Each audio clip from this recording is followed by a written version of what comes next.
नितिन, आप easy classes से लंबे समय से जुड़े रहे हैं, आपने मनीष सर का गाइडेंस लिया, पढ़ाई की। नितिन, आप पोर्टेबिलिटी के बारे में क्या कहना चाहेंगे कि पोर्टेबिलिटी जो हम लोगों ने शुरू किया, आप तो जान ही रहे हैं सारी चीज़ों को, उसके बारे में आप क्या कहना चाहेंगे?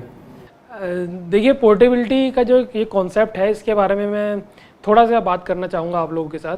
जो हमारा एजुकेशन का जो सिस्टम है, उसमें जो क्वालिटी ऑफ एजुकेशन है वो काफ़ी ज़्यादा डाउनग्रेड हो रही है। हम लोग इंफ्रास्ट्रक्चर के ऊपर ज़रूर फोकस कर रहे हैं कि बड़े बड़े क्लासरूम्स बना दिए और बड़ी बड़ी क्लासेस हो रही हैं, घंटों तक क्लासेस कर रहे हैं, लेकिन जो क्वालिटी है कि आप कितना आउटपुट दे रहे हैं, स्टूडेंट्स की जो इम्बाइब करने की क्षमता है, स्टूडेंट्स उन कॉन्सेप्ट्स को समझ पा रहा है कि नहीं समझ पा रहा, उन कॉन्सेप्ट्स को एग्जाम में अप्लाई कर पा रहा है कि नहीं कर पा रहा, ये चीज़ नज़र नहीं आती है। बड़े बड़े कोचिंग इंस्टीट्यूट्स हैं जो बड़े बैचेस रखते हैं, लेकिन आउटपुट जो होता है वो बहुत ही कम होता है।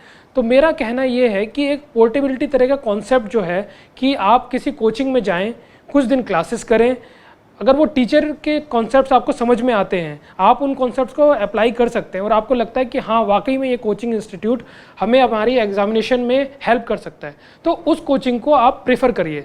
तो ये एक पोर्टेबिलिटी का कॉन्सेप्ट होता है। आप किसी भी कोचिंग में जाएंगे, आप 1-2 महीने जाइए, अगर आपको ठीक लगता है आप फीस को रखिए, उस कोचिंग को कंटिन्यू करिए, वरना आप बाकी की जो फीस है उसको आप वापस ले लीजिए और दूसरे कोचिंग में जाइए। तो ईजी क्लासेस में मेरे को ये कॉन्सेप्ट बहुत अच्छा लगा और ये एक इनोवेटिव कॉन्सेप्ट है और ये मेरे ख्याल से तो पूरे एजुकेशन सिस्टम में रिफॉर्म ला सकता है कि अगर आपको यहाँ पे आके, अगर आपको टीचर्स अगर आपको अच्छे नहीं लगते हैं या आपको यहाँ का इंफ्रास्ट्रक्चर जो है, एजुकेशन मटेरियल मिल रहा है वो आपको अच्छा नहीं लग रहा है, कहीं ना कहीं आपकी लिंकिंग नहीं बन रही है, एडमिनिस्ट्रेशन से नहीं बन रही है, या टेस्ट आपके आउटपुट अच्छा नहीं आ रहा है, तो आप छोड़ सकते हैं और अपनी बाकी की जो फीस है वो आप वापस ले सकते हैं। तो ये एक कॉन्सेप्ट एक ट्रांसपेरेंसी दिखाता है, आपकी डेडिकेशन दिखाता है एजुकेशन सिस्टम की तरफ कि आप वाकई में आप स्टूडेंट्स के आउटपुट के ऊपर फोकस करते हैं, क्योंकि जो स्टूडेंट है अगर उसको अच्छा नहीं लगेगा तो वो क्यों रुकेगा। और ये एक ऐसा कोचिंग इंस्टीट्यूट है जो आपको सामने से आके कह रहा है कि अगर आपको हमारे टीचर्स पसंद नहीं है तो आपको हम पूरी की पूरी फीस, जो बची हुई फीस है, वो हम वापस करेंगे। तो I think this is one of the important concept और ये सारे कोचिंग इंस्टीट्यूट्स को ये अगर ये कॉन्सेप्ट अप्लाई करते हैं तो मेरे ख्याल से एक ड्रास्टिक रिफॉर्म आएगा। नितिन, आप ईजी क्लासेस से जुड़े हुए रहे लंबे समय से, आप देख ही रहे कि हमारे यहाँ की क्लासेस 60-70 का स्ट्रेंथ रहता है, एक क्लास में इतने ही स्टूडेंट रहते हैं। तो जो कोचिंग संस्थान या जहाँ पर और क्राउडेड है, जहाँ 200-500 की भीड़ पड़ रही है, क्या उन क्लासेस में बैठ करके अपने आप को प्रिपेयर किया जा सकता है यूपीएससी के लिए? देखिए, सिविल सर्विस को अगर आपको पास करना है तो आपको किस चीज़ के ऊपर ध्यान देना है, आपको अच्छी गाइडेंस मिले। अगर आपका 400-500 का अगर बैच है, उसमें एक टीचर पढ़ा रहा है, तो आप कैसे कांटेक्ट कर सकते हैं टीचर से? आप टीचर को कांटेक्ट नहीं कर पाएंगे, टीचर जो है स्टूडेंट की प्रोग्रेस नहीं देख पाएगा।